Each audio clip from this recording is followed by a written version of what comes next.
تیرا کلام رہے گا قائم، پہاڑ جب نہ رہے خدایا، تیرے منہ کی ایک بات بھی ٹلے گی نہ، چاہے کچھ بھی ہو۔ ناظرین، میں ایاد ظریف آپ تمام دیکھنے والوں کو ہمارے روز کے بائبلی مطالعاتی پروگرام کی نئی قسط میں خوش آمدید کہتا ہوں۔ ناظرین، اس پروگرام میں ہم بائبل مقدس کی تمام کتابوں کا مطالعہ پیش کر رہے ہیں۔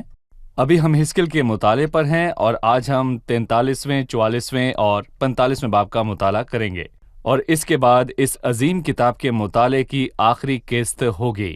آج کے پروگرام کا آغاز کرنے سے پہلے میں اسٹوڈیو میں آئے خدا کے خادم کا خیر مقدم کروں گا۔ خوش آمدید بھائی یوسف۔ بہت شکریہ بھائی، اور ہمارے دیگر مہمانوں کو بھی خوش آمدید۔ ہم حزقیل کی کتاب کے مطالعے پر ہیں۔ جیسا کہ ہم اکثر مطالعے کے دوران بتاتے ہیں کہ اس کتاب میں کچھ واقعات اور الفاظ ایسے شامل ہیں جو سمجھنے میں ذرا مشکل ہیں، لیکن ہم خدا ان کے فضل سے بائبل کی ان باتوں کو واضح کرنے کی کوشش کریں گے۔ ان باتوں کو سمجھنا بے شک بڑی بات ہے۔ ٹھیک ہے، ہمارا مقصد یہ ہے کہ جو ہم سمجھیں اس کا اطلاق اپنی زندگی پر کریں اور اسے اوروں کو بھی بتائیں، تاکہ اس عظیم کتاب سے جس قدر ہو سکے فائدہ اٹھائیں۔ پچھلی قسط میں ہم نے 1000 سالہ بادشاہی میں ہیکل کی تعمیر کے حوالے سے بات کی تھی، اور آج خدا کے فضل سے ہم 43ویں، 44ویں اور 45ویں باب کے مطالعے کا آغاز کریں گے، لیکن پہلے آپ 43ویں باب کا عنوان بتا دیجئے۔ دراصل 43واں باب بڑے ہی اہم مدعے پر بات کرتا ہے، جو کہ ہیکل میں جلال کا لوٹ آنا ہے، اور حزقیل نے دیکھا کہ خداوند کا جلال کس طرح ہیکل سے جدا ہوا، اور اس نے 10ویں اور 11ویں باب میں اس کو درج کیا، اور یقیناً وہ بہت ہی اداس تھا جب اس نے جلال کو جدا ہوتے دیکھا۔ ایک دیندار عورت تھی جو شیر فنحاس کی بیوی تھی، اور جب خداوند کا صندوق چھین لیا گیا تو اسے یہ برداشت نہ ہوا، وہ جنم دیتے مر گئی، اور اس کے آخری الفاظ تھے اس نے اس کا نام یوکبت رکھا۔ سو یقیناً حزقیل اس سے ہل گیا، اور وہ بہت اداس تھا کہ ہیکل سے اس کا جلال جاتا رہا۔ بہرحال یہ نبی جس نے خدا کی ہیکل سے جلال کو جدا ہوتے دیکھا، اسی نے ایک رویا میں دیکھا کہ ہیکل کا جلال واپس لوٹ آتا ہے، اور اس باب میں فقط یہی ایک موضوع نہیں، کیونکہ اس باب کا بقیہ حصہ اور قربانیوں کے حوالے سے بات کرتا ہے جو اس پر گزرانی گئیں۔ صحیح بھائی یوسف، 43ویں باب کی پہلی آیت میں وہ ایک شخص کی بات کرتا ہے جو حزقیل کے ساتھ ساتھ تھا تاکہ اسے ہیکل کی تفصیلات سے آگاہ کرے۔ لکھا ہے، پھر وہ مجھے پھاٹک پر لے گیا، یعنی اس پھاٹک پر جس کا رخ مشرق کی طرف ہے۔ کیا دیکھتا ہوں کہ اسرائیل کے خدا کا جلال مشرق کی طرف سے آیا، اور اس کی آواز سیلاب کے شور کی سی تھی۔ میں چاہتا ہوں کہ آپ اس کے متعلق بتائیں کہ اس کی آواز سیلاب کے شور کی سی تھی۔ یہاں پر خداوند کی آواز ہے، اور اگر ہم مکاشفہ 1:15 کو پڑھیں تو ہمیں یہی بات ابن آدم کے متعلق ملتی ہے جو یسوع مسیح ہے۔ اس کی آواز زور کے پانی کے شور کی سی تھی۔ یہاں خداوند بات کر رہا ہے، اور یقیناً جب وہ بات کرتا ہے اس کی آواز میری طرح نہیں ہوتی، بلکہ اس کی آواز زور کے پانی کے شور کی سی، یعنی جب وہ یہ الفاظ سن لیتا ہے، اور اس نے مجھ سے کہا، اے آدم زاد، یہ میری تخت گاہ ہے۔ سو بولنے والا یہاں خود خداوند ہے، اس لیے یہ حیرت کی بات نہیں کہ اس کی آواز پانی کے سے شور کی سی ہے۔ اس سے پہلے کہ ہم آگے بڑھیں بھائی یوسف، وہ کہتا ہے جس کا رخ مشرق کی طرف ہے۔ کیا اس کا مطلب وہ ہے جیسا کچھ لوگ سوچتے ہیں کہ چونکہ خدا ان کا جلال مشرق سے آئے گا، سو ہمیں اپنی دعا اور عبادت میں ہمیشہ مشرق کا رخ کرنا چاہیے؟ کیا مشرق کی طرف رخ کر کے دعا کرنے کی وضاحت یہ ہو سکتی ہے؟ ہم مشرق سے جلال کے آنے کے منتظر نہیں ہیں، بلکہ ہم مسیح کے آسمان سے آنے کے منتظر ہیں۔ لیکن بائبل کہتی ہے مگر ہمارا وطن آسمان پر، اور ہم ایک منجی خداوند یسوع مسیح کے وہاں سے آنے کے منتظر ہیں، کیونکہ یہ زمینی لوگ ہیں، اور چونکہ جلال مشرق سے جدا ہوا، وہ لوٹے گا تو بھی اسی سمت سے۔ لیکن ہمارے لیے خدا کا شکر ہے کہ خداوند کا جلال ہم سے جدا نہیں ہوا، بلکہ ہمارا حبیب آسمان پر ہے، اور ہم اپنا دل اور اپنی آنکھیں اس کی طرف اٹھاتے ہیں، اور منجی یعنی خداوند یسوع مسیح کے آنے کے منتظر ہیں۔ لیکن ہم اپنی دعاؤں میں کسی مخصوص سمت کا رخ نہیں کرتے، زمینی لوگ کسی بھی سمت کا رخ کرتے ہیں کیونکہ انہیں ایسا لگتا ہے کہ انہیں حکم ملا ہے، لیکن ہم اپنی آنکھیں آسمان کی طرف لگاتے ہیں جو ہمارا حبیب ہے۔ جس آیت کا ذکر ملاکی میں ہوا، لیکن تم پر جو میرے نام کی تعظیم کرتے ہو آفتاب صداقت طلوع ہوگا اور اس کی کرنوں میں شفا ہوگی، چونکہ سورج مشرق سے طلوع ہوتا ہے۔ تو یہ مسیح کا قوم کی طرف آنا ہے جبکہ وہ ان پر ظاہر ہوگا، لیکن ہمارے لیے بطور کلیسیا مسیح صبح کے روشن ستارے کی مانند آئے گا۔ ہمارا کسی بھی جغرافیائی یا فلکیاتی سمت سے دعا کرنے کے دوران کوئی تعلق نہیں ہے۔ جو بات اس نے 43ویں باب کی 7ویں آیت میں کی اس کے حوالے سے، اور اس نے مجھے فرمایا، اے آدمزاد، یہ میری تخت گاہ اور میرے پاؤں کی کرسی ہے جہاں میں بنی اسرائیل کے درمیان ابد تک رہوں گا، اور بنی اسرائیل اور ان کے بادشاہ پھر کبھی میرے مقدس نام کو اپنی بدکاری اور اپنے بادشاہوں کی لاشوں سے ان کے مرنے پر ناپاک نہ کریں گے، کیونکہ وہ اپنے آستانے میرے آستانوں کے اور اپنی چوکھٹے میری چوکھٹوں کے پاس لگاتے، اور میرے اور ان کے درمیان صرف ایک دیوار تھی۔ انہوں نے اپنے گھنونے کاموں سے جو انہوں نے کیے میرے مقدس نام کو ناپاک کیا، اس لیے میں نے اپنے قہر میں ان کو ہلاک کیا۔ اس سے کیا مراد ہے؟ اور خاص کر وہ اپنے آستانے میرے آستانوں کے پاس لگاتے ہیں۔ جی بھائی یوسف۔ دیکھیں بھائی، اس سے پہلے کہ میں آپ کو اس کا جواب دوں، میں آپ کی توجہ اس بات پر دلانا چاہتا ہوں کہ یہ عظیم باب جو جلال کے لوٹنے کی بات کرتا ہے، ہمیں حجی دوسرے باب کی 9ویں آیت میں لکھی بات کی یاد دلاتا ہے۔ اس پچھلے گھر کی رونق پہلے گھر کی رونق سے زیادہ ہوگی۔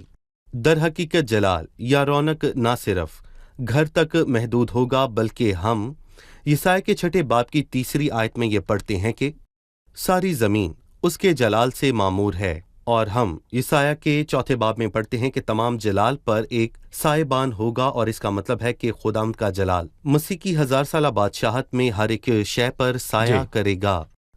میں کہوں گا کہ یہ عظیم بات ہے جو ہم اس باب میں پڑھتے ہیں کہ خداوند کا جلال ہیکل میں داخل ہوا، لیکن جس آیت کے متعلق آپ نے پوچھا وہ اس سے مختلف ہے۔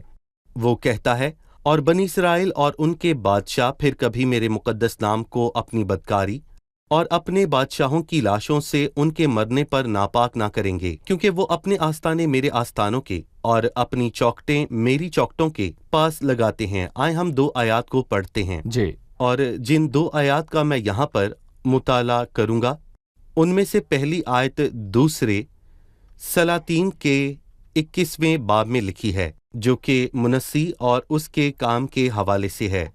دوسرے سلاطین کے 21ویں باب کی 5ویں آیت میں لکھا ہے، اور اس نے آسمان کی ساری فوجوں کے لیے خدا کی ہیکل کے دونوں صحنوں میں مذبے بنائے۔ کیا جرت ہے! وہ آسمانی لشکروں کے لیے خدا کی ہیکل میں مذبے بناتا ہے، اور یہاں وہ اپنے آستانے خدا کے آستانوں کے پاس لگاتا ہے، یعنی کہ وہ خدا کو للکارتے ہیں، اور یہ خوفناک بات ہے کہ وہ خدا کے گھر میں بت کی پرستش کرتے ہیں، اور ایسا کرنے پر وہ خدا سے چھپنے کی کوشش نہیں کرتے۔ دوسری آیت دوسرا تواریخ 33ویں باب کی 7ویں آیت ہے، اور جو کھودی ہوئی مورت اس نے بنائی تھی اس کو خدا کے گھر میں نصب کیا، جس کی بابت خدا نے داؤد اور اس کے بیٹے سلیمان سے کہا تھا کہ میں نے اس گھر میں یروشلم میں، جسے میں نے بنی اسرائیل کے سب قبیلوں میں سے چن لیا ہے، اپنا نام اب تک قائم رکھوں گا، کیونکہ وہ خدا کو یہ کہہ کر للکارتے ہیں کہ جس جگہ تو نے اپنا نام رکھا ہم اپنی کھودی ہوئی مورتوں کو بھی رکھیں گے۔ ان کا ارادہ خدا کو غضبناک کرنا تھا، وہ خدا کو للکار رہے ہیں، پر یہاں وہ کہتا ہے کہ ایسا مزید نہ ہوگا، اور اب وہ اپنے آستانوں کو میرے آستانوں کے ساتھ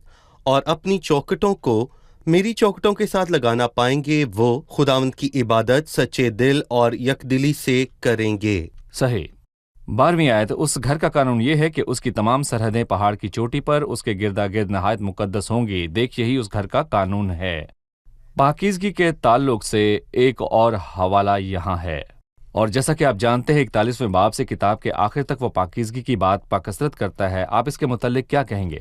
میں دیکھتا ہوں کہ پاکیزگی کا کوئی نیم البدل نہیں ہے، اور خدا اور اس کے قدوس کے ناک کے متعلق ہم پڑھتے ہیں کہ کیونکہ اس قادر نے میرے لیے بڑے بڑے کام کیے ہیں، اور اس کا نام پاک ہے۔ اور زبور 99 میں ہم واضح طور پر 3 مرتبہ یہ پڑھتے ہیں کہ وہ پاک ہے، اور زبور 93 کی آخری آیت میں وہ کہتا ہے کہ اے خداوند، قدوسیت تیرے گھر کو زیبا ہے۔ یقیناً یہاں گھر اور پاکیزگی دونوں ہی حقیقی ہیں، کیونکہ نئے عہد نامے میں ہمارے لیے یہ ہے کہ ہم اس کا گھر ہیں، وہ گھر جو معمولی اینٹ پتھر کا نہیں بلکہ زندہ پتھر کا گھر ہے اور جو ایک روحانی گھر کی تشکیل دیتے ہیں، جیسا کہ پولس کہتا ہے پاکیزگی خدا کے گھر میں لازم ہے۔ میں کہوں گا کہ ہمیں اخلاقی اور کلیسیائی اور تعلیمی پاکیزگی پر غور کرنا لازم ہے، کیونکہ ہم ایک بگڑی ہوئی دنیا میں رہتے ہیں اور ہمیں پاکیزگی کو ملحوظ خاطر رکھنا لازم ہے۔ یہاں وہ کہتا ہے کہ دیکھ یہی اس گھر کا قانون ہے، یعنی کہ وہ پاکیزگی کے بغیر خدا کا گھر ہرگز نہیں بنا سکتے۔ صحیح۔ 18ویں آیت میں وہ کہتا ہے، اور اس نے مجھ سے کہا، اے آدمزاد، خداوند یوں فرماتا ہے کہ مذبح کے یہ احکام اس روز جاری ہوں گے جب وہ اسے بنائیں گے، تاکہ اس پر سختنی قربانی چڑھائیں اور اس پر لہو چھڑکیں۔ سختنی قربانی سے اس کی کیا مراد ہے؟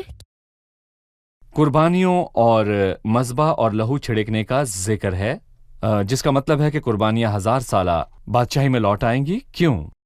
دراصل قربانیاں 1000 سالہ بادشاہی میں لوٹ آئیں گی، جیسا کہ ہم ان ابواب میں دیکھتے ہیں۔ اس معاملے پر حزقیل میں بات کی گئی 40ویں باب سے لے کر کتاب کے آخر تک۔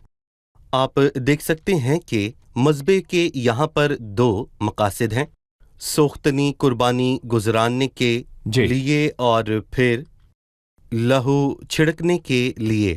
دونوں باتوں میں ہمیں اس کے اشارے ملتے ہیں، اور سوختنی قربانی گزراننا مسیح کی کاملیت کو پیش کرتا ہے اور لہو مسیح کے صلیبی کام کو پیش کرتا ہے۔ مسیح اپنے کام میں عظیم اور اپنی ذات میں عظیم ہے، اور اس کی ذات ہی کے وسیلے اس کے کام کی قدر ہے۔ اگر وہ انسان ہوتا تو اس کا کام محدود اہمیت کا حامل ہوتا، لیکن وہ خدا ہے جو جسم میں ظاہر ہوا، اور اس کے کام کی اہمیت لامحدود ہے تاکہ اس پر سوختنی قربانیاں چڑھائیں۔ یہ اس کی ذات کی اہمیت کو پیش کرتا ہے، اور اس پر لہو چھڑکیں یہ مسیح کی کام کی کاملیت کو پیش کرتا ہے۔ اور کچھ لوگ 1000 سالہ بادشاہی کی قربانیوں کو لے کر الجھن کا شکار ہیں اور پوچھتے ہیں، کیا ایسا ہو سکتا ہے کہ جبکہ نئے عہد نامے کی روشنی پھیل چکی ہے تو کیا ہم پھر سے 1000 سالہ بادشاہی کی قربانیوں پر واپس لوٹ آئیں؟ نہیں، ہم تو آسمان پر ہوں گے، لیکن وہ گناہوں کی یادگاری کے لیے نہیں ہوگا، کیونکہ پرانے عہد نامے میں ہر ایک سال گناہوں کی یاد دلانے کے لیے تھا، لیکن 1000 سالہ بادشاہت میں وہ منجی اور نجات کی یاد دلانے کے لیے ہوگا، نہ کہ گناہوں کے لیے۔ اس کی قدرت بطور کفارے کے نہیں بلکہ بطور یادگاری کے ہوگی۔ یہ ایسا ہی ہے جیسے خدا کی میز کے پاس آنا۔ اور ہم عشاء ربانی کیوں مناتے ہیں؟ کیا ہم گناہوں کی معافی کے لیے ایسا کرتے ہیں؟ نہیں۔ تو پھر ہم خداوند کی عشاء کیوں مناتے ہیں؟ یادگاری کے لیے۔ میری یادگاری کے لیے یہی کیا کرو تاکہ ہم خداوند سے کہہ سکیں، خداوند تیرا شکر ہو، وہ بھی قربانیوں کے ساتھ کریں گے، نہ کہ ان سے ان کے گناہ معاف ہوں گے، کیونکہ وہ تو پہلے ہی مسیح کے خون کے وسیلے سے معاف کر دیے گئے ہیں۔ لیکن پھر بھی وہ کہتا ہے، خداوند جو کچھ تو نے کیا تیرا شکر ہو۔ پرانے عہد نامے کی قربانیاں ہمیشہ مسیح کی آمد، مسیح کی قربانی کو ظاہر کرتی ہیں، لیکن 1000 سالہ بادشاہی کی قربانیاں مسیح کے صلیبی کام کی یادگاری کے لیے ہوں گے۔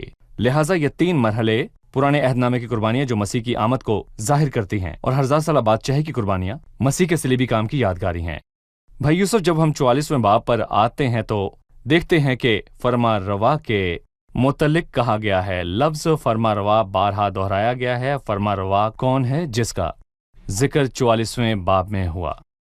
فرما روا کوئی ایسا ہے جو داؤد کے گھرانے سے ہے، جو کہ زمین پر مسیح کو پیش کرے گا، یا میں کہوں گا کہ وہ زمین پر مسیح کا نمائندہ ہوگا، اور مسیح کلیسیا کے ساتھ آسمانی عالم میں باپ کی بادشاہی میں ہوگا۔ صحیح۔ اور اس نے اپنے شاگردوں سے کہا، اس دن تک تمہارے ساتھ اپنے باپ کی بادشاہی میں نیا نہ پیوں گا۔ مسیح باپ کی بادشاہی میں ہوگا جو کہ آسمانی دائرے میں ہے۔ بہرحال زمین پر مسیح کی بادشاہی میں ابن آدم کی نمائندگی کون کرے گا؟ یہاں وہ 3 آیت میں فرما روا کے متعلق کہتا ہے، مگر فرما روا خداوند کے حضور روٹی کھانے کو اس میں بیٹھے گا۔ یقیناً مسیح اپنی جلالی بدن کے ساتھ روٹی کھائے گا، بلکہ صرف فرما روا کھائے گا جو مسیح کو زمین پر پیش کر رہا ہے۔ ہم نے پہلے ہی سمجھ لیا کہ وہ خود مسیح نہیں ہو سکتا، کیونکہ وہ اپنے واسطے خطا کی قربانیاں گزرانتا ہے، پر مسیح اپنے واسطے خطا کی قربانیاں نہیں گزران سکتا۔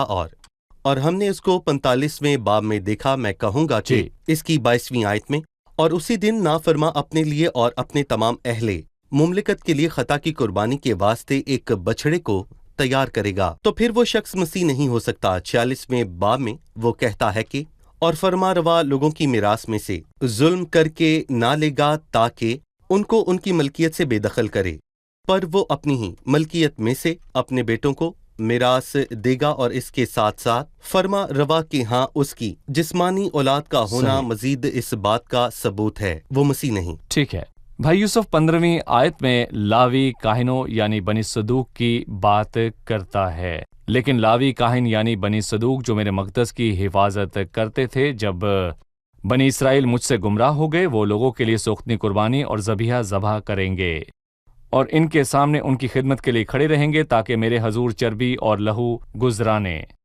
خدا فرماتا ہے یہاں لاوی کاہنوں یعنی بنی صدوق کا ذکر پھر سے کیا گیا۔ ہمیں بتائیں کہ ان کا 1000 سالہ بادشاہی میں کیا اہم کردار ہے؟ در حقیقت ان کا کردار اہم ہے، کیونکہ وہ ان کے حوالے سے کہتا ہے جو میرے مقدس کی حفاظت کرتے تھے جب بنی اسرائیل مجھ سے جدا ہو گئے۔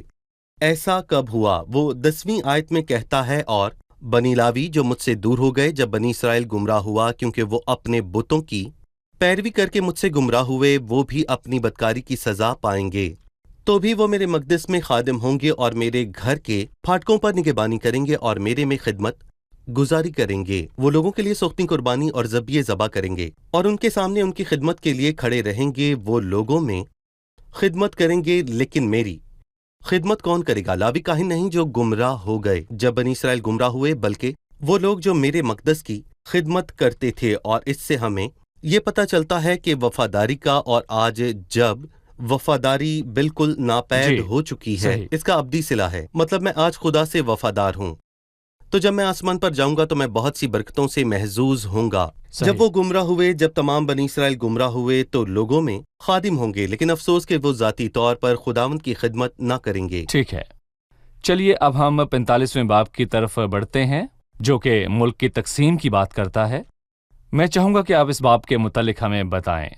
اس باب میں 2 باتیں شامل ہیں۔ پہلی اس ملک کی تقسیم اور خدا کا حصہ، اور پھر ہے فرما روا اور لوگوں کا حصہ۔ اور بعد ازاں 48ویں باب میں ہم قبیلوں کے درمیان ملک کی تقسیم کو دیکھیں گے، لیکن یہاں وہ ہر ایک کے حصے کی بات کرتا ہے۔ خدا کے فرما روا کے اور لوگوں کے باب کے دوسرے حصے میں قربانیوں اور عیدوں کی واضح طور پر یہاں پر بات بھی کی گئی ہے۔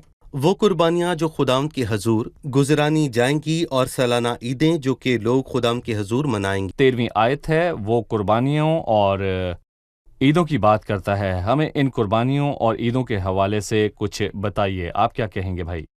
قربانیوں کا ذکر آیات 13 سے 17 میں واضح طور پر کیا گیا ہے، اور ملک کے لوگوں کی طرف سے کیا نظر کیا جائے گا 18ویں آیت سے باب کے آخر تک۔ ہم یہاں پر 2 عیدوں کے حوالے پڑھتے ہیں، اور جب ہم ان حوالہ جات کو پڑھتے ہیں تو ہم جانتے ہیں، جیسے کہ استثنا 16 میں لکھا ہے کہ عیدیں دراصل 3 ہیں۔ پہلی عید فسح کی عید ہے، دوسری پینتیکوست اور تیسری خیموں کی عید ہے۔ فسح ماضی کو پیش کرتا ہے، اور پھر اس کے بعد عید پینتیکوست ہمارے حال کو پیش کرتی ہے، پھر عید خیام ہے جو مستقبل کو پیش کرتی ہے، جو خدا کے کلام کی صداقت اور کاملیت کا واضح ثبوت ہے۔ یہ وہ ہے کہ یہاں عید پینتیکوست کا ذکر نہیں، کیونکہ پینتیکوست کا تعلق آج کی کلیسیا سے ہے۔ جب روح القدس آیا وہ پینتیکوست کا روز تھا، اور اسی لیے وہ یہاں پر فسح کی بات کرتا ہے اور اس پر زور دیتا ہے، جی، اور وہ عید خیام کی بات کرتا ہے اور اسے عید کہتا ہے۔ اور 25ویں آیت میں وہ کہتا ہے کہ وہ عید کے لیے 7 دنوں میں پینتیکوست کہاں ہے؟ یہاں اس کا ذکر نہیں ہے۔ وہ غلطی سے نہیں رہ گئی بلکہ اسے جان بوجھ کر چھوڑا گیا۔ میں پوچھتا ہوں آخر کیوں؟ کیونکہ عید پینتیکوست میں تب تم خداوند کے لیے نظر کی نئی قربانی گزراننا، تم اپنے گھروں میں سے میدے کے 2 گردے ہلانے کی قربانی کے لیے لانا۔ یہ کلیسیا ہے جو یہودیوں اور غیر اقوام سے مل کر بنی، سو یہاں پینتیکوست کا ذکر نہیں ہے، پر یہاں پر فسح کا ذکر ہے جو کہ تمام عیدوں کی بنیاد ہے، صحیح، اور جس پر وہ زیادہ زور دیتا ہے کیونکہ وہ اس وقت روحانی طور پر عید خیام میں رہے ہوں گے۔ صحیح، شکریہ۔ آئیے مہمانوں سے ایک اور سوال لیتے ہیں۔ میرا سوال 22ویں آیت سے ہے۔ وہ کہتا ہے، اور اسی دن فرمانروا اپنے لیے اور تمام اہل مملکت کے لیے خطا کی قربانی کے واسطے ایک بچڑا تیار کرے گا۔ میں جاننا چاہوں گا کہ اس آیت سے کیا مراد ہے؟ فرما روا اپنے اور سب لوگوں کے لیے خطا کی قربانی کے لیے ایک بچڑا تیار کرے گا۔ اس آیت میں کس کی طرف اشارہ کیا گیا ہے؟ یہ اس بات کی تصدیق ہے کہ وہ فرما روا خود مسیح نہ ہوگا، کیونکہ مسیح کو کسی قسم کی خطا کی قربانی کی ضرورت نہیں۔ اس نے ایسا ایک بار کیا، لیکن اپنے لیے نہیں، بلکہ اس نے اپنے آپ کو پیش کیا۔ مسیح جو گناہ سے پاک ہے، اس نے اپنے لیے خطا کی قربانی نہ گزرانی، بلکہ اپنے آپ کو بطور خطا کی قربانی پیش کیا، کیونکہ وہ خدا ہے۔ وہ خطا کی قربانی نہیں گزرانے گا، کیونکہ وہ گناہ سے پاک ہے۔ شکریہ بھائی یوسف۔ اب وقت ہے کہ ہم جانیں کہ مہمانوں نے آج کیا سیکھا۔ ہم نے آج کی قسط میں 43ویں باب میں سیکھا کہ جلال ہیکل میں مشرق کی سمت سے ہی لوٹ کر آیا۔ آپ جلال کے لوٹ آنے میں کیا دیکھتے ہیں؟ ہم نے حجی 2:9 میں پڑھا کہ اس پچھلے گھر کی رونق پہلے گھر کی رونق سے زیادہ ہوگی، اور یسایہ 6:3 ساری زمین خدا ان کے جلال سے معمور ہے، اور اس کا جلال ہی 1000 سالہ بادشاہی میں ہر چیز پر سایہ کرے گا۔ 43ویں باب کی 18ویں آیت میں ایک بار پھر سوختنی قربانی اور خون چھڑکنے کے لیے مذبح کا ذکر ہوا۔ مذبح، سوختنی قربانی اور خون کا ذکر پھر سے کیوں ہوا؟ سوختنی قربانی گزراننے کے لیے ہے جو مسیح کی کاملیت کو ظاہر کرتی ہے۔ سوختنی قربانیاں مسیح کے کام کی یادگاری کے حوالے سے کی جائیں گی۔ مذبح پر خون کا چھڑکا جانا مسیح کے صلیبی کام کی اہمیت کو ظاہر کرتا ہے۔ 1000 سالہ بادشاہی میں قربانیاں کفارے کے لیے نہیں بلکہ یادگاری کے لیے ہوں گی، کام کی یادگاری کے لیے۔ ٹھیک ہے۔ کفارہ تو ہو گیا، لیکن یادگاری اور شکر گزاری ہمیشہ تک ہوگی۔ جیسے ہم آج روٹی توڑتے ہیں جو مسیح کے صلیبی کام کی یادگاری ہے، اسی طرح 1000 سالہ بادشاہی میں قربانیاں بھی مسیح کی قربانی کی یادگاری کے لیے ہوں گی۔ 45ویں باب میں عیدوں کا ذکر جو ہے موجود ہے۔ دونوں عیدوں کا ذکر خاص طور پر کیا گیا ہے، عید فصح کی عید اور عید خیام، لیکن عید پینتیکوست کا ذکر نہیں ہے۔ اس کا ذکر کیوں نہیں؟ فصح ماضی کو پیش کرتا ہے اور پینتیکوست آج کی کلیسیا سے متعلق ہے، اور عید خیام کا تعلق مستقبل سے ہے، چونکہ 1000 سالہ بادشاہی مستقبل میں ہوگی۔ عید پینتیکوست 1000 سالہ بادشاہی میں نہیں پینتیکوست ہوگی۔ کا تعلق کلیسیا سے ہے، روح القدس کی آمد سے اور کلیسیا کے قیام سے، جو سب پینتیکوست کے روز ہوا۔ جی بالکل۔ جی بھائی یوسف۔ جی ہاں، پینتیکوست کا ذکر خطوط میں کیا گیا، لیکن آپ عید خیام کے متعلق خطوط میں نہیں پڑھتے، بلکہ نبوتوں میں۔ مثال کے طور پر زکریا 13 میں سے اور یروشلم سے لڑنے والی قوموں میں سے جو بچی رہیں گی سال بسال بادشاہ رب الفاج کو سجدہ کرنے اور عید خیام منانے کو آئیں گے۔ اس وقت وہ آئیں گے۔ صحیح۔ 1000 سالہ بادشاہی میں عید خیام غالب ہوگی۔ آپ نے ذکر کیا کہ پینتیکوست کا خطوط میں ہونے کا مقصد یہ ہے کہ کلیسیا میں یہودی اور غیر اقوام دونوں ہیں، جنہیں بالکل پینتیکوست میں روٹی کے 2 گردوں سے ظاہر کیا گیا، اور یہی افسیوں 2 باب میں بھی یہودیوں اور یونانیوں کے حوالے سے لکھا ہے، کیونکہ اس کے وسیلے سے ہم دونوں کی رسائی ہوتی ہے۔ یہ تحریر بذات خود ہمیں پہلے کرنتھیوں کے 16ویں باب میں ملتی ہے، لیکن میں پینتیکوست تک افسس میں رہوں گا۔ اس میں دونوں آیات شامل ہیں، یعنی مفہوم اور تحریری بیان۔ صحیح۔ آپ سب کا شکریہ بھائی یوسف، آپ کا بھی شکریہ۔ برکت دے۔ عزیز ناظرین، میں آپ کو یاد دلاتا چلوں کہ ہم نے کن بنیادی باتوں پر بات کی 43ویں، 44ویں اور 45ویں باب میں۔ تو 43ویں باب میں ہم نے جلال کے لوٹ آنے پر بات کی، جو حتمی ہے، اور خدا ان کے جلال کا 1000 سالہ بادشاہی میں ہیکل میں آ کر ٹھہر جانا۔ پھر ہم نے پاکیزگی کی حالت پر بات کی، جو عبادت اور ہیکل کا عمومی خاصہ ہوگا۔ 1000 سالہ بادشاہی کے اس خوشحال عرصے میں قربانی کے لیے ایک قربان گاہ ہوگی جس پر خون چھڑکا جائے گا۔ ہم نے جانا کہ سوختنی قربانی مسیح کی کاملیت کو پیش کرتی ہے، اور خون کا چھڑکا جانا مسیح کی کاملیت نے مسیح کے صلیبی کام کو قابل قدر اور قیمتی بنایا ہے۔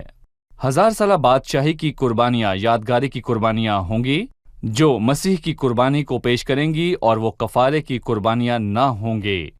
اس کے بعد ہم نے 44ویں باب میں فرما روا کی بات کی، جو دنیا کا حکمران ہو کر ابن آدم کی بادشاہی کے دائرے میں مسیح کی نمائندگی کرے گا۔ مسیح خود باپ کے دائرے میں ہوگا، اور ایماندار اس کے ساتھ آسمانی دائرے میں ہوں گے۔ اس کے بعد ہم نے 45ویں باب میں ملک کی تقسیم کے حوالے سے بات کی، خداوند کے حصے اور فرما روا کے حصے کی۔ مزید 45ویں باب میں ہم نے عیدوں پر بھی بات کی، بالخصوص 2 عیدوں کی بات کی، فصح کی عید اور عید خیام۔